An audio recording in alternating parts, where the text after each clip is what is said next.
नमस्कार साथियों, study time में आपका स्वागत है। मुझे आशा है कि आप सभी लोग कुशल मंगल से होंगे।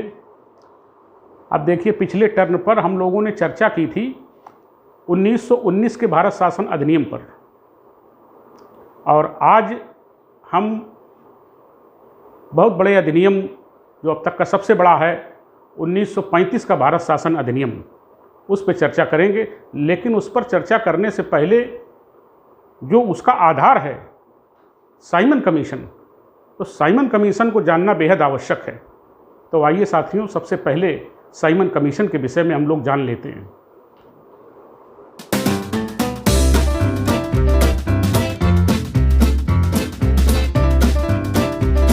हाँ, तो देखिए, साइमन कमीशन 8 नवंबर 1927 को ब्रिटेन में, मतलब इसका गठन किया गया। 8 नवंबर 1927 को ब्रिटेन में इसका गठन किया गया, और इसके गठन का जो उद्देश्य था वो 1919 में जो भारत शासन अधिनियम आया था, तो उस अधिनियम में जो प्राविधान थे वो प्राविधान धरती पर कितने उतारे गए, उनका एक्सपेरिमेंट कैसे हुआ, किनका किनका हुआ प्रयोग, तो वो 1919 के भारत शासन अधिनियम की समीक्षा करना जो है, और उसको धरातल पर देखना कि जो प्रावधान किए गए थे, क्योंकि आया 1919 में और ये साइमन कमीशन का गठन हो रहा 1927 में, तो बीच में कई साल का गैप है। तो उनका कितना उनको मतलब ज़मीन पर उन प्रावधानों को उतारा गया, कितना लाया गया, तो उसकी समीक्षा करना, और ये कई प्रेसिडेंसियों में गया, वहाँ देखा जा करके। अब जैसा कि आप जानते हैं कि 8 नवंबर 1927 को इसका गठन हुआ, और इसके बाद 3 फरवरी 1928 को ये भारत में इसका आगमन हुआ, और अंत में, आखिरी में, ये 27 मई 1930 को इसने अपनी रिपोर्ट ब्रिटिश संसद को पेश की। 1930 में रिपोर्ट अपनी पेश की। अब यहाँ देखिए थोड़ा सा, जो अभी तक 1773 से मैंने शुरू किया था, अब ये चल रहा है 1927-28, बहुत लंबा समय हो चुका है। तो अब देखिए, यहाँ पर पहले जो आते थे कानून बन करके, वो ब्रिटिश से आए बन करके, और गवर्नर जनरल ने उनको फॉलो किया। ब्रिटिश से आए, गवर्नर जनरल ने उनको फॉलो किया। इसमें भारतीयों का कोई रोल नहीं था, भारतीयों से कोई लेना देना नहीं था। लेकिन अब जैसे जैसे समय आगे बढ़ रहा है, क्योंकि बहुत लंबा समय पार कर लाए अंग्रेज, तो अब देखिए, जैसा कि मैंने पिछले टर्न पर बताया था, जब 1909 का भारत शासन अधिनियम हम आपको बता रहे थे, तो उसमें 1885 में ही कांग्रेस की स्थापना हो चुकी थी, मुस्लिम लीग की भी स्थापना हो चुकी थी। लेकिन अब ये समय आते आते और भी कई पार्टियों का गठन देश में हो चुका था, जैसे हिंदू महासभा का गठन हो चुका था। तो अब सवाल ये है कि ये जो संगठन, एक तो क्षेत्रीय स्तर से पार्टियां बन रही थी, और जो बड़े स्तर की पार्टी थी वो आप जानते हैं कांग्रेस पार्टी थी। मैं नेशनल मूवमेंट की तरफ नहीं जाना चाहता, क्योंकि हमारा जो उद्देश्य है वो उद्देश्य है भारत में कानून के शासन की स्थापना करना। अगर हम नेशनल मूवमेंट में चले गए तो साथियों, फिर ये हमारा जो कानून का शासन है, ये जो कॉन्सेप्ट चल रही है, ये कॉन्सेप्ट फिर खराब हो जाएगी। तो वो नेशनल मूवमेंट वो फिर अलग विषय है। लेकिन साइमन कमीशन चूँकि एक विधिक आयोग था, एक विधि आयोग था, तो इस पे चर्चा करना मैंने ज़रूरी समझा। हालांकि ये भी नेशनल मूवमेंट की चीज़ है, लेकिन ये कानून से संबंधित है, विधि से संबंधित है, कानून के शासन से संबंधित है, इसलिए मैंने भारत शासन अधिनियम 1935 के पहले इसको उठाया। अब देखिए, मैं बताने जा रहा था कि अभी तक केवल कानून बन के आ रहे थे और कानून लागू किए जा रहे थे, जनता का कोई लेना देना नहीं था। लेकिन अब इस समय तक आते आते 1927-28 तक आते आते भारतीय जनमानस में चेतना का संचार काफ़ी हो चुका है, क्योंकि भारत में कई आंदोलन हो चुके हैं। एक तो बंगाल में स्वदेशी आंदोलन 1905 में बहुत बड़ा बंगाल का आंदोलन था, वो चला। इसके बाद 1919 में खिलाफत आंदोलन अली बंधुओं के द्वारा चला। गांधी जी के द्वारा 1920 में असहयोग आंदोलन चला। इसके पहले गांधी जी और अन्य बड़े नेता जो है उस समय के, वो देश देश में घूम घूम कर प्रचार प्रसार कर रहे हैं अंग्रेजों के विरुद्ध और जनसमर्थन हासिल करने की कोशिश कर रहे हैं। तो अब देखिए, कई आंदोलन हमें इधर एक तरफ कानून का शासन स्थापित हो रहा है, दूसरी तरफ जनता में उसका रिएक्शन क्या हो रहा है। तो जब ये दोनों चीज़ें हम लेके चलेंगे, बात करेंगे, तो इससे समझ और विषय पर पकड़ बहुत अच्छी बनेगी। इसलिए मैंने ये मुद्दा इधर छेड़ दिया है कि अब ये भी देखते हैं कि जो कानून बन के आ रहे हैं, तो अब हमारे भारत में समाज के लोग, कई पार्टियां गठित हो गई, उनके वार्षिक अधिवेशन होते हैं। जैसे कांग्रेस तो सबसे पुरानी पार्टी है, उसका प्रतिवर्ष अधिवेशन होता है किसी बड़े शहर में। तो अब वो जो ब्रिटिश से कानून बन के आते हैं उस पर रिएक्शन होता है। अब कांग्रेस 1885 से लेकर के 1927 तक की अपनी यात्रा पूरी कर चुकी है और एक परिपक्व पार्टी बन चुकी। और अब वो आप देखिए, ये कहीं किसी किताबों में नहीं मिलेगा जो हम बताने जा रहे हैं। ये तो अपनी एक खुद की सोच ऐसी डेवलप करनी पड़ती है। अब कांग्रेस जो है वो पूरी तरीके से विपक्ष की भूमिका निभाने लगी है।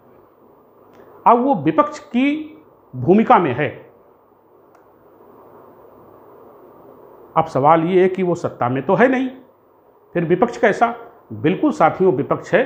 हमें विपक्ष ही इस बात पर है कि हमें जन समर्थन कैसे ज़्यादा से ज़्यादा हासिल करना चाहिए, राष्ट्रीय आंदोलन से ज़्यादा कैसे लोगों को जोड़ना चाहिए। हम ये तो बताते चले आए कि हमारे देश में अंग्रेज शासन कर रहे हैं, हमारे देश में ये शासन कर रहे पराये लोग हैं। अब वो जो वहाँ से कानून बन के आते हैं, तो उसमें कौन सी कानून की ऐसी बात है जो अगर हम पब्लिक में उसको रखें तो हमें पब्लिक का खूब जन समर्थन हासिल हो जाए। इस पॉइंट पर नज़र कांग्रेस की रहती है। अब ये परिपक्व विपक्ष की भूमिका में मतलब है, और उसको बहुत अच्छा मौका मिल गया जब साइमन कमीशन का ब्रिटेन में गठन हुआ। वो 7 सदस्यीय था, एक विधिक आयोग था। 1919 के भारत शासन अधिनियम की समीक्षा करने के लिए उसको भारत भेजा गया था। अब उसमें इनको मौका ये मिल गया कि इसमें 7 सदस्य थे और 7 अंग्रेज थे। भाई वहाँ से आएंगे, ब्रिटेन से वो भेजा जा रहा तो अंग्रेज ही होंगे, जाहिर सी बात है। और उस समय वहाँ के जो भारत सचिव थे वो लॉर्ड बिरकनहेड थे। अब धीरे धीरे भारतीयों को अधिकार दिए जा रहे। देखिए, केंद्रीय विधानसभा का गठन हो गया, प्रांतों में विधानमंडलों का गठन हो गया, कुछ मतलब प्रतिनिधि चुन के भी आने लगे। लेकिन लॉर्ड बिरकनहेड ने कहा कि अभी पूरी तरीके से भारतीयों को सत्ता सौंपना अभी भारत के हित में नहीं है। अभी इनको और ट्रेंड होने दीजिए, अभी इनको और मंजने दीजिए। तो ये वहाँ का विचार था। और वो साइमन कमीशन जब आया तो 7 सदस्य उसमें थे, वो सब के सब अंग्रेज थे। और गांधी जी को वायसराय ने बुला करके और ये बताया था कि भाई साइमन कमीशन आ रहा संवैधानिक सुधारों के लिए। और जब उन्हें पता चला गांधी जी को कि इसमें 7 सदस्य हैं और 7 इसमें अंग्रेज हैं, तो उन्होंने बाहर आकर के और इसका विरोध किया। कांग्रेस ने इसका विरोध किया और मद्रास अधिवेशन में इसका बहिष्कार करने का निर्णय लिया गया। तो एक मुद्दा मिल गया। यहाँ से हम ये चीज़ देखते हैं कि अब कांग्रेस कितनी परिपक्व हो चुकी है और एक बारीकियों को ढूंढ करके वो उसको जनता में ले जा करके जन समर्थन हासिल करने का प्रयास करेगी कि बताइए अंग्रेज़ देश नहीं छोड़ रहे हैं और ये मतलब जो है वो जो साइमन कमीशन आ रहा है उसमें 7 सदस्य अंग्रेज हैं, तो हमारे भारतीयों का फैसला अंग्रेज कैसे करेंगे। तो इससे ये पता चलता है कि कांग्रेस जो है काफ़ी अच्छी पोजीशन में है, एक अच्छे विपक्ष की भूमिका में है। हाँ, तो देखिए साथियों, अब मैं उसमें चूँकि दोनों तरफ अब रिएक्शन होने लगे, साइमन कमीशन आया, अब जो भी कानून बन करके आएगा अब उसका विरोध होगा, अंततोगत्वा माना जाएगा, लेकिन उसका विरोध करना अब जो है एक नियति बन चुकी है, अब उसका विरोध होना है। साइमन कमीशन आया, विरोध हुआ और उसमें मुद्दा ये बनाया गया कि ये 7 सदस्य अंग्रेज हैं और ये हमारे किस काम का। लेकिन हमने साइमन कमीशन को इसलिए उठाया कि साइमन कमीशन ही एक मील का पत्थर था भारत शासन अधिनियम के लिए। अब देखिए उसमें और ज़्यादा अगर हम घुसेंगे तो वो नेशनल मूवमेंट में चला जाएगा, लेकिन इतना बताना ज़रूरी था। अब देखिए यहाँ पे साइमन कमीशन के द्वारा जो रिपोर्ट अपनी प्रस्तुत की गई, ये 27 मई 1930 को ब्रिटिश संसद में जो रिपोर्ट दी गई, वो रिपोर्ट जो है वो उसमें क्या क्या प्रावधान थे आइए देख लेते हैं। पहला प्रावधान ये था कि साइमन कमीशन ने अपनी रिपोर्ट में ये बताया ब्रिटिश गवर्नमेंट को कि प्रांतों में उत्तरदायी शासन की स्थापना की जाए और भारतीयों को और ज़्यादा से ज़्यादा प्रतिनिधित्व दिया जाए, उनको ज़्यादा से ज़्यादा अधिकार दिए जाएं। तो जवाबदेही शासन यानी लोकतंत्र का ज़्यादा से ज़्यादा विकास किया जाए। उत्तरदायी शासन का मतलब ये होता है कि जवाबदेही शासन यानी सरकार की जवाबदेही होनी चाहिए सदन के प्रति। तो और वो उन लोगों की जिनको मतलब चुना गया है, जो चुन करके आए। अगला देखिए क्या है, प्रांतों में तो इन्होंने स्वायत्तता की बात की कि प्रांतों को स्वायत्तता दी जाए, उनको उत्तरदायी शासन दिया जाए, लेकिन केंद्र में अभी मतलब जनता का शासन और जवाबदेही सरकार अभी उसका उचित समय नहीं है। तो केंद्र में इन्होंने मना कर दिया, लेकिन प्रांतों में इन्होंने पूरी तरीके से रिपोर्ट में कहा कि नहीं, जवाबदेही सरकार होनी चाहिए। और ये भी कहा कि भले ही अभी कुछ समय के लिए केंद्रीय विधानमंडल में रोक दिए जाएं, जवाबदेही सरकार अभी रोक दी जाए, लेकिन फिर भी केंद्रीय विधानमंडलों के जो सदस्य हैं वो प्रांतीय विधानसभाओं के सदस्यों से चुन करके ही आएँ। प्रांतीय विधानमंडलों के जो सदस्य हैं वो केंद्रीय विधानमंडल के सदस्यों का निर्वाचन करें, इतना उन्होंने जोड़ा। इसके बाद अगला क्या है, पृथक निर्वाचन की व्यवस्था। आप जानते हैं कि पृथक निर्वाचन की व्यवस्था जो है वो 1909 के भारत शासन अधिनियम से प्रारंभ हुई थी, जब मुसलमानों को पृथक निर्वाचन दिया गया था। लेकिन 1919 में इसको और ज़्यादा बढ़ा दिया गया, सिखों के लिए भी कर दिया गया, ईसाइयों के लिए भी कर दिया गया, मुसलमानों के लिए तो था ही। लेकिन इसमें ये चूँकि अब भारत ये पृथक निर्वाचन जो व्यवस्था है वो सही है या गलत है, इस पर मैं जाना नहीं चाहता, वो एक अलग मुद्दा हो जाएगा। लेकिन भारत एक विविधतापूर्ण देश था और भारत में कई पार्टियां बन चुकी थी और उनकी अपनी अपनी मांगें थीं।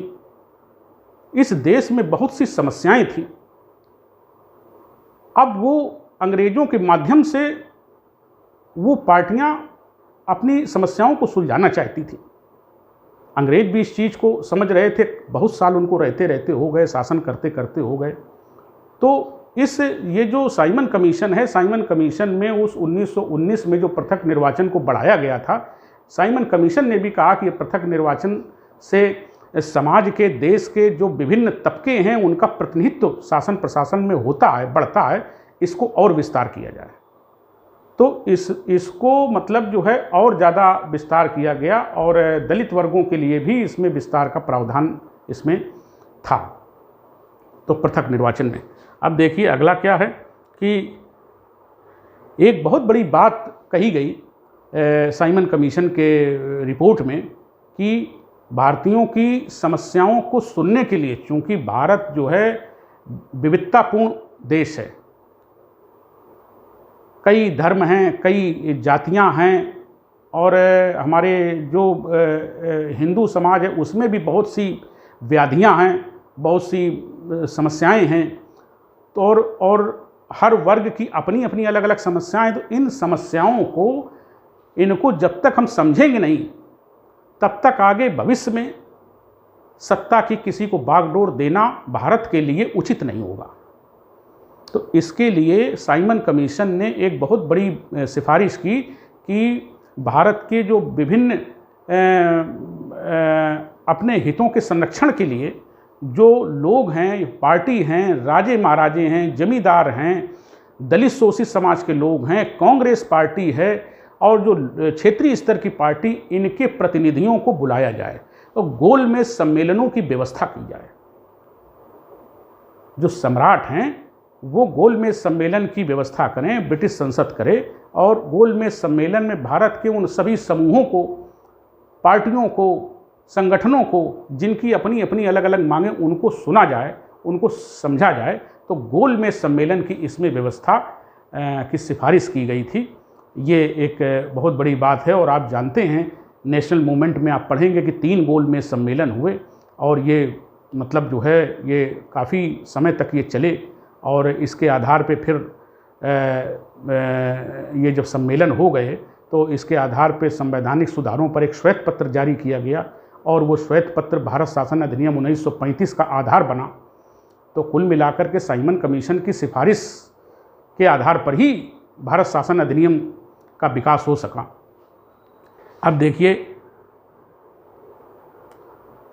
और इसमें कोई ख़ास बात मुझे अब नहीं बची है। तो गोलमेज सम्मेलन की मांग, प्रांतों में उत्तरदायी शासन की स्थापना, केंद्रीय विधानमंडल को भी पुनर्गठित किया जाए, और केंद्रीय विधानमंडल के जो सदस्य हैं वो सदस्य प्रांतों की विधानमंडलों के सदस्यों के द्वारा निर्वाचित होकर के आएँ।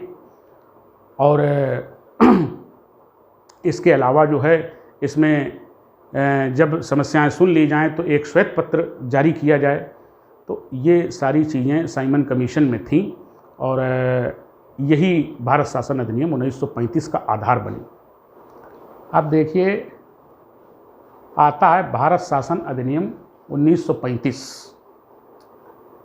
जैसा कि इसके साथ में साइमन कमीशन की ताकत जुड़ी हुई थी, साइमन कमीशन की सिफारिशों के आधार पर ही भारत शासन अधिनियम का निर्माण हुआ था।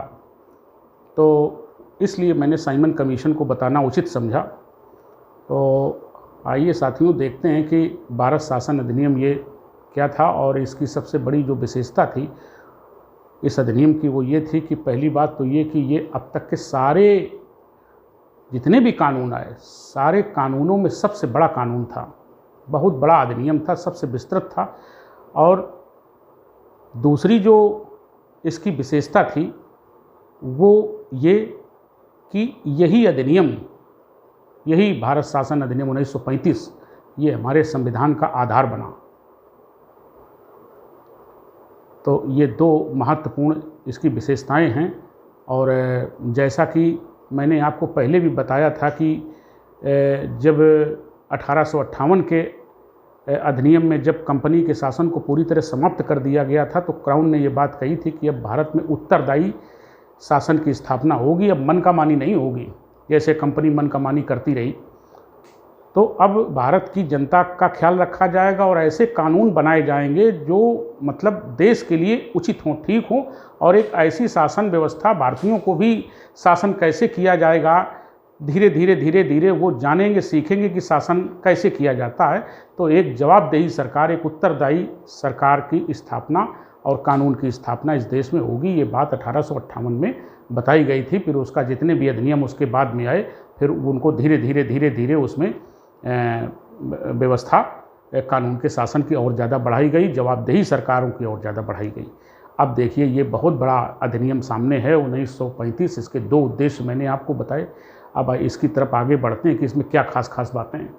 आइए इसको देखते हैं कि ये इतना बड़ा विस्तृत था, इतना बड़ा अधिनियम था कि इसमें 321 आर्टिकल थे, 321 इसमें आर्टिकल थे और इसमें 10 अनुसूचियां थीं।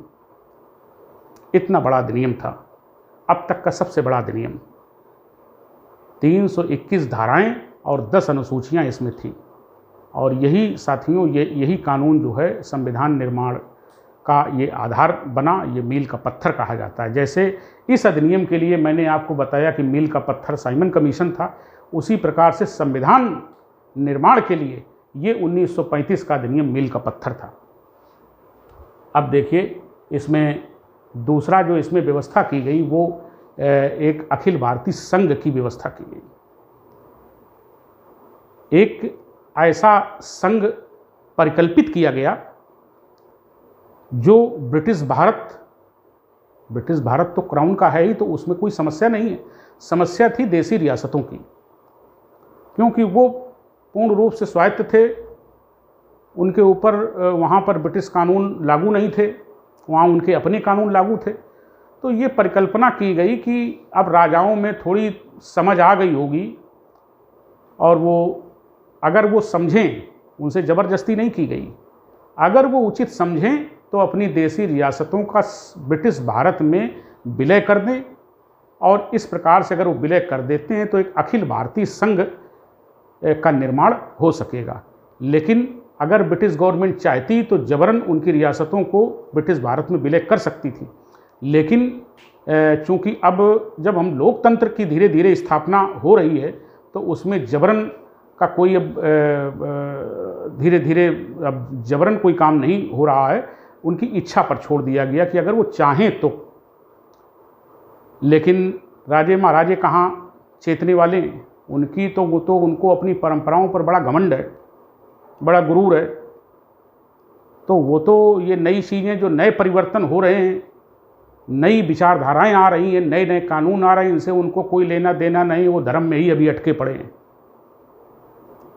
मुसलमान वाले वो अपने वो शरीयत के कानूनों पर और उसको क्या कहते हैं वो हदीस और कुरान में अटके हैं, और हिंदू वाले जो है वो अपने जो शास्त्रों पर उनको घमंड है, गुरूर है। तो उन्होंने इसको खारिज कर दिया, देसी रियासतों का विलय संघ में नहीं किया। और साथियों, ये वही देसी रियासतें हैं, 562 देसी रियासतें थीं, ये वही देसी रियासतें हैं कि जब सरदार वल्लभ भाई पटेल आए तो फिर उन्होंने जब एक फरमान सुनाया कि सीधे नहीं करोगे तो टेढ़े करोगे, तो ये सब जान गए, डर गए, फिर ये सारे के सारे जो है फिर उसमें भारत में विलय इसको कर दिया। ये वही थे जब अंग्रेज़ों ने कहा स्वेच्छा से कि कर दीजिए भाई, आपकी इच्छा पर अगर आप चाहें तो इन्होंने नहीं किया। तो इनके देसी रियासतों के विलय न करने की वजह से जो एक परिकल्पना की गई थी अखिल भारतीय संघ की, वो परिकल्पना साकार नहीं हो सकी और वो संघ विफल हो गया। तो ये इसमें एक अखिल भारतीय संघ की परिकल्पना की गई थी कि भाई बीच बीच में भारत के इतना बड़ा प्रदेश है, भारत के बीच बीच में बहुत सी करीब 562 देसी रियासतें थीं, तो उनका विलय होना जरूरी है, तभी एक भारत बन सकता। लेकिन वो जो है वो राजाओं ने वो सोच कामयाब नहीं होने दी और वो विफल हो गया संघ की परिकल्पना। अब देखिए, इसमें एक बहुत बड़ी चीज़ सामने आई साथियों कि इसमें 3 प्रकार की सूचियों का निर्माण किया गया, संघ सूची, राज्य सूची और समवर्ती सूची, जिसे आप हमारे भारतीय संविधान में पढ़ते हैं। और न सिर्फ सूचियों का निर्माण किया गया, बल्कि उनके विषय अलग अलग निर्धारित किए गए कि कौन से विषय, कौन से अधिकार और कौन सी शक्तियाँ जो है केंद्र की होनी चाहिए, और कौन से विषय और अधिकार राज्यों के होने चाहिए, और कौन से ऐसे अधिकार होने चाहिए जो केंद्र और राज्य के दोनों के सम्मिलित रूप से, दोनों के विचारधारा से, सहमति से वो विषय छांट के अलग किए गए होने चाहिए। तो 3 सूचियों का निर्माण, तो आइए ये भी निर्धारित कर दिया गया कि कितने कितने किसमें विषय रहेंगे। अब देखिए, इसमें संघ सूची जो थी, संघ सूची में 59 विषय हैं, यानी 59 विषय हैं। राज्य सूची में 54 विषय हैं, 54 विषय। और समवर्ती सूची में 36 विषय हैं। तो जो सिविल सेवा की तैयारी करने वाले स्टूडेंट अगर इसको देखेंगे तो वो कॉपी और पेन जरूर अपने पास तैयार रखें और इसको नोट कर लें कि ये विषय कितने कितने विषय थे। देखिए, संघ सूची में 59 विषय, ये केंद्र की सूची है, और राज्य सूची में 54 विषय, ये प्रांतों के लिए बनाई गई है कि इसमें 54 विषय रखे गए हैं। और ये समवर्ती सूची जिसमें दोनों की सहमति से कानून बन सकते हैं, इसमें 36 विषय रखे गए हैं। और अगला पॉइंट है जो अवशिष्ट शक्तियाँ। अवशिष्ट शक्तियों का मतलब होता है इन वो विषय जो इन तीनों सूचियों में ना हो। ऐसे विषय जो इन तीनों सूचियों में नहीं है उन्हें अवशिष्ट शक्तियाँ कहा जाता है, अवशिष्ट विषय कहा जाता है। और वो अवशिष्ट शक्तियाँ जो है वो वायसराय के पास रहेंगी, वो केंद्र में रहेंगी, वायसराय के अंडर में रहेंगी। तो अवशिष्ट शक्तियाँ वायसराय के अंडर में रहेंगी। अब इसके बाद प्रांतों में 1919 में जो दोहरे शासन की व्यवस्था की गई थी 1919 के भारत शासन अधिनियम में, कि भाई प्रांतों में द्वैध शासन लागू रहेगा। तो द्वैध शासन के विषय में मैंने आपको बताया था कि वो कैसा था। द्वैध शासन, एक तो वो वहाँ पर नियुक्त गवर्नर था प्रांतों में, और सूक्ष्म रूप से फिर उसको और विस्तार दिया गया 1919 में। वो वो जो प्रांतीय विधानमंडल थे वो थे। तो उसमें दो विषय बांट दिए गए थे, एक हस्तांतरित और दूसरा आरक्षित। तो जो हस्तांतरित थे उस पर तो कानून बनाने का निर्माण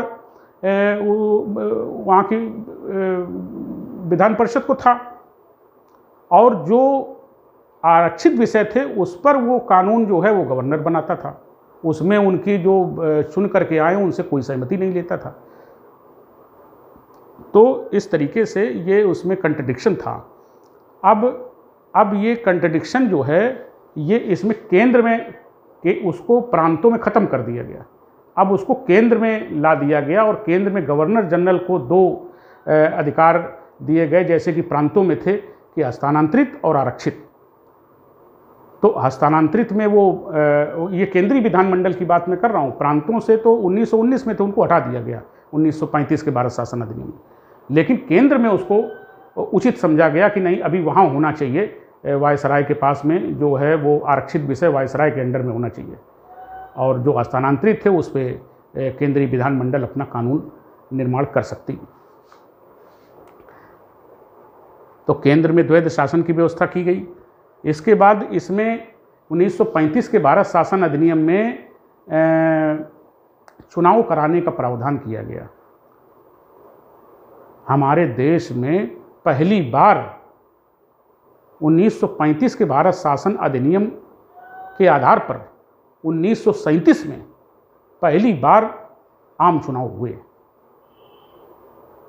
पहली बार आम चुनाव हुए, ये एक बहुत समझने की बात है, बहुत बड़ी बात है कि पहली बार आम चुनाव हुए, क्योंकि 10% जनता को इस अधिनियम में 10% जनता को मताधिकार दिया गया था, यानी बहुत सीमित मताधिकार दिया गया था। तो उस पर ये देखिए कैसे धीरे धीरे आगे बढ़ रहे हैं। सवाल ये है कि किसी भी चीज़ को बहुत कॉन्फिडेंस के साथ ठंडे दिमाग से जब हम पढ़ते हैं और उसको समझते हैं तो हमें पता चलता है कि भारतीयों को कुछ नहीं मालूम है, उनको कैसे अंग्रेज धीरे धीरे शासन करना सिखा रहे हैं। केवल 10% लोगों को मताधिकार का वो दिया गया अधिकार, और पहली बार इस अधिनियम के अनुसार 1937 में भारत में आम चुनाव हुए। उस समय 11 प्रांत थे। 11 में से सरकारें जो कांग्रेस चूंकि बहुत बड़ी पार्टी थी और उस समय तक आते आते कई पार्टियां बन चुकी थीं। डॉक्टर अंबेडकर की भी इंडिपेंडेंट लेबर पार्टी बन चुकी थी, और पंजाब में यूनियनिस्ट पार्टी बन चुकी थी, और बंगाल में कृषक प्रजा पार्टी बन चुकी थी। मुस्लिम लीग का गठन तो 1906 में हो ही चुका था, आप जानते हैं। हिंदू महासभा 1915 में बनी थी, ये भी राजनीतिक दल था। तो अब देखिए 1937 में 11 राज्यों में चुनाव हुए, और 11 राज्यों में पांच प्रांत ऐसे थे जिसमें कांग्रेस ने स्पष्ट बहुमत प्राप्त किया, और 3 प्रांत में कांग्रेस की दूसरी पार्टी जो छोटी पार्टी थी उनको मिला करके उसकी कांग्रेस की ही सरकार बनी उसके नेतृत्व में। तो इस प्रकार से 8 प्रांतों में मतलब कांग्रेस की सरकार बनी और बंगाल और उसको क्या कहते हैं पंजाब में मुस्लिम लीग और वहाँ की लोकल की जो पार्टी मैंने बताई आपको, बंगाल में कृषक प्रजा पार्टी और पंजाब में यूनियनिस्ट पार्टी को मिला करके मुस्लिम लीग ने वहाँ अपनी सरकारें बनाई। तो इस प्रकार से ये 1937 के आम चुनाव का भी रिजल्ट मैंने आपको बता दिया और इसका प्रावधान इसमें था। तो सबसे पहली बार भारत में आम चुनाव हुए, 10% लोगों को इसी अधिनियम के तहत मताधिकार दिया गया और वो उन्होंने मतलब अपने प्रतिनिधि चुनना जनता ने शुरू कर दिया। ये प्रत्यक्ष जनता की तरफ से है, ये मेन चीज़ समझने की ये बात है। और इसके बाद अब इसमें देखिए कि इसमें भारत परिषद जो भारत परिषद थी वहाँ वो इंग्लैंड में बैठती थी, उस भारत परिषद का काम समाप्त हो गया। अब देखिए यहाँ फिर समझने की बात है कि ये तब बनी थी जब भारतीयों का कोई योगदान नहीं था शासन प्रशासन में। अब जैसे जैसे ब्रिटिश कानून बन के आ रहे हैं और भारतीयों को धीरे धीरे उनको सिखाया जा रहा है कि कैसे शासन किया जाता है, उनको प्रमोट किया जा रहा है आगे, उनको जानकारियां मिल रही हैं धरातल पर। वैसे वैसे अब देखिए जब आम चुनाव होने की व्यवस्था कर दी गई 1935 के अधिनियम में, तो देखिए इसमें फिर भारत सचिव जो ये था, भारत परिषद ये जो इंग्लैंड में बैठती थी और इसका जो मेन अधिकारी होता था भारत सचिव, वो भारत परिषद ही ख़त्म कर दी गई और भारत सचिव भी ख़त्म कर दिया गया। जब भारत परिषदें नहीं रही तो सचिव कहाँ से रहेगा, तो ये सब समाप्त कर दी गई। अब उत्तरदायी शासन की स्थापना धीरे धीरे हो रही है। अब जनता से प्रतिनिधि चुन करके आ रहे हैं, अब इनका कोई रोल नहीं रह गया। तो भारत परिषद खत्म और भारत सचिव खत्म। अब देखिए RBI reserve bank of India का प्रावधान 1935 में किया गया था और इसके पहले गोलमेज सम्मेलन हुए थे। गोलमेज सम्मेलन के बहुत विस्तार से हम लोगों ने चर्चा अभी नहीं की है क्योंकि वो नेशनल मूवमेंट का विषय है और हम अपनी कॉन्सेप्ट छोड़ना नहीं चाहते। कॉन्सेप्ट हमारी मैंने ये दी है कि भारत में कानून के शासन की स्थापना। लेकिन ये जो रिजर्व बैंक का विचार जो आया था, ये रिजर्व बैंक का विचार यहाँ मैं थोड़ा बता देना चाहती हूँ कि जब द्वितीय और 3 गोलमेज सम्मेलन हुए तो तीनों गोलमेज सम्मेलनों में डॉक्टर अंबेडकर ने हिस्सा लिया, जिन्हें हम उनके सम्मान में बाबा साहब के नाम से भी जानते हैं। तो डॉक्टर अंबेडकर ने वहाँ पर भारत में इस बैंक की स्थापना के लिए अपने विचार वहाँ प्रस्तुत किए थे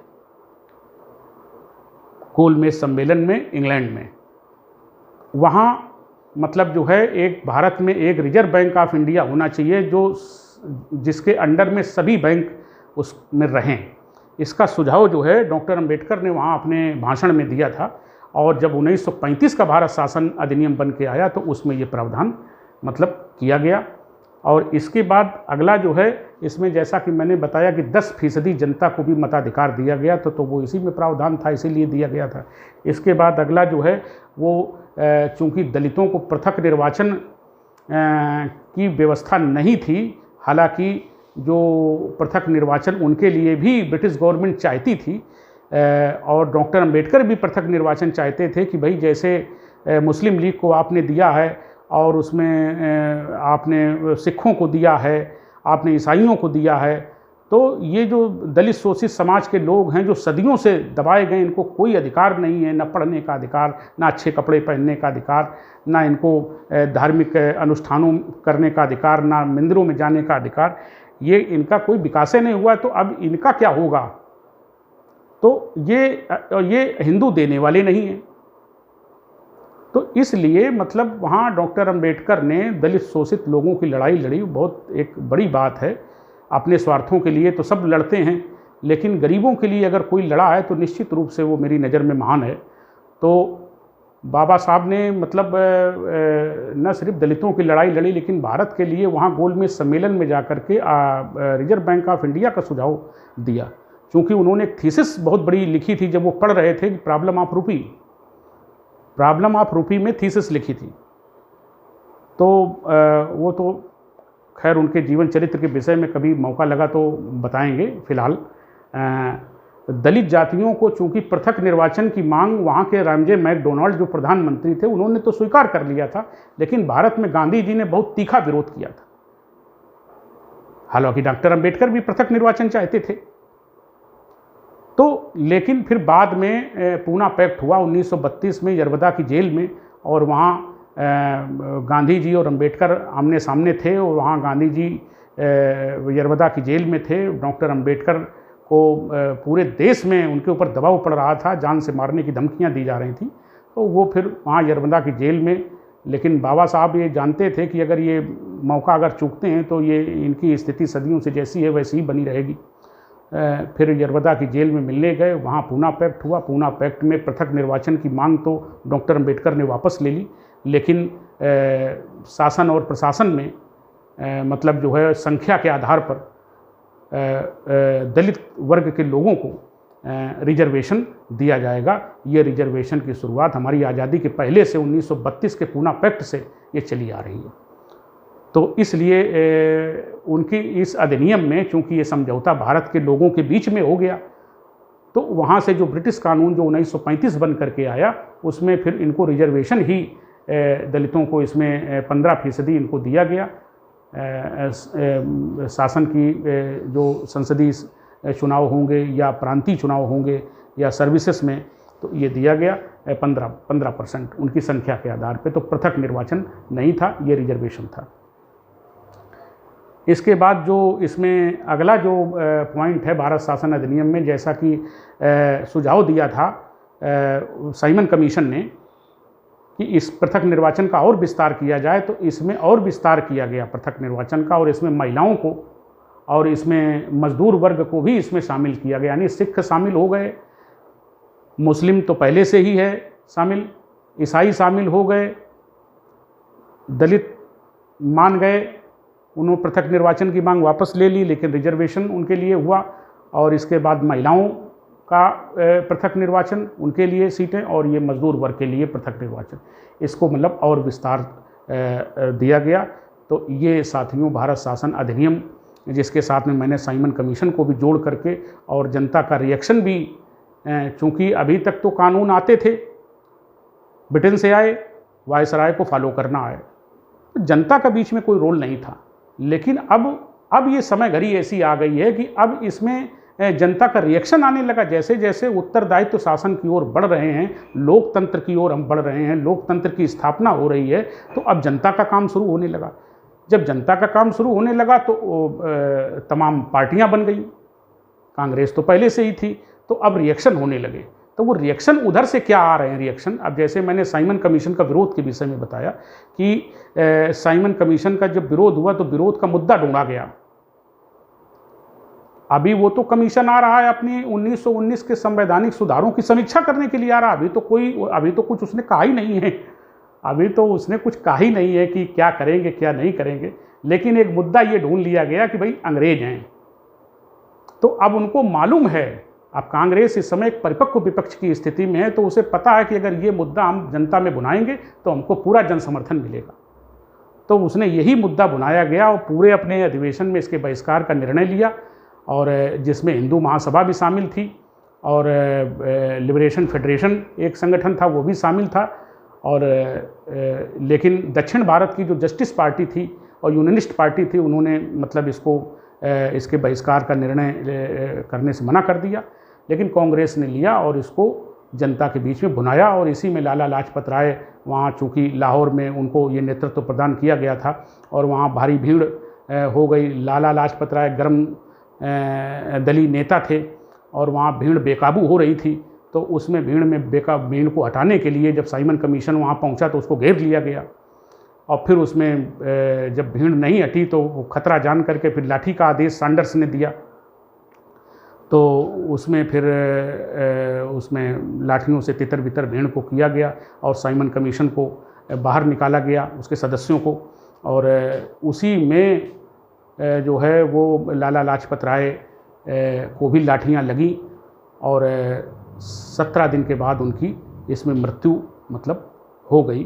तो ये साइमन कमीशन और भारतीय शासन अधिनियम 1935 और तीसरी तरफ जनता का रिएक्शन, ये मैंने एक मिला जुला एक गठजोड़ जो है, ये गठजोड़ आपको मतलब बताया, उसकी व्याख्या की। तो साथियों, इसी के साथ ये क्लास समाप्त होती, लेक्चर समाप्त होता है। फिर मिलेंगे, धन्यवाद।